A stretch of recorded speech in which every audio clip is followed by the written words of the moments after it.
YFN Lucci was sentenced to 10 years in prison. The rapper, whose real name is Rayshawn Bennett, pleaded guilty to one count of violation of the Street Gang Terrorism and Prevention Act. He is one of a dozen men indicted on racketeering and RICO charges back in 2021. The group's charges are related to alleged involvement with the Bloods street gang. According to court documents, prosecutors could write a letter to the parole board recommending release when eligible, but records show he has been in jail for nearly 3 years. Okay. Violation of the Street Gang Act, minimum 5 years, maximum 20 years.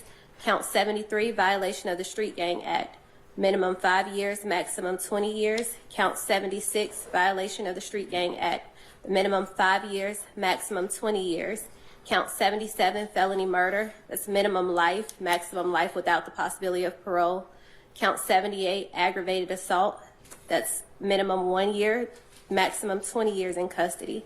Count 78, aggravated assault, that's minimum 1 year, maximum 20 year. Count 80, aggravated assault, minimum 1 year, maximum 20 years. Count 81, aggravated assault, the minimum's 1 year, maximum 20 years.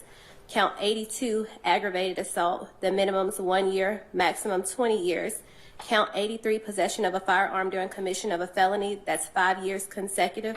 The minimum is life with the possibility of parole, followed by 5 years consecutive, and the maximum you're facing under these charges in the indictment would have been life without the possibility of parole, plus 220 years, followed by 5 years consecutive.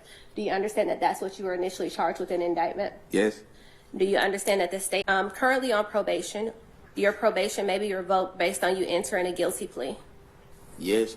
Do you understand that if you are placed on probation of any kind, you cannot violate any criminal laws of any government unit or special conditions of probation without being subject to revocation of the balance of your sentence? Yes. Do you understand that you're not allowed to possess or use a firearm while on probation? Yes.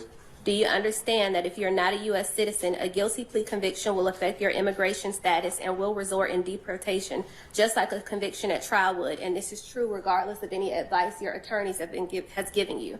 Yes. Do you understand that there may be other adverse or unfavorable consequences as a result of this guilty plea conviction, just as there would be from a conviction for trial? For example, your guilty plea may affect your right to vote, your right to hold public office, your right to serve on a jury, your right to obtain a passport, your right to receive, possess, or transport a firearm, or your ability to obtain employment. Yes.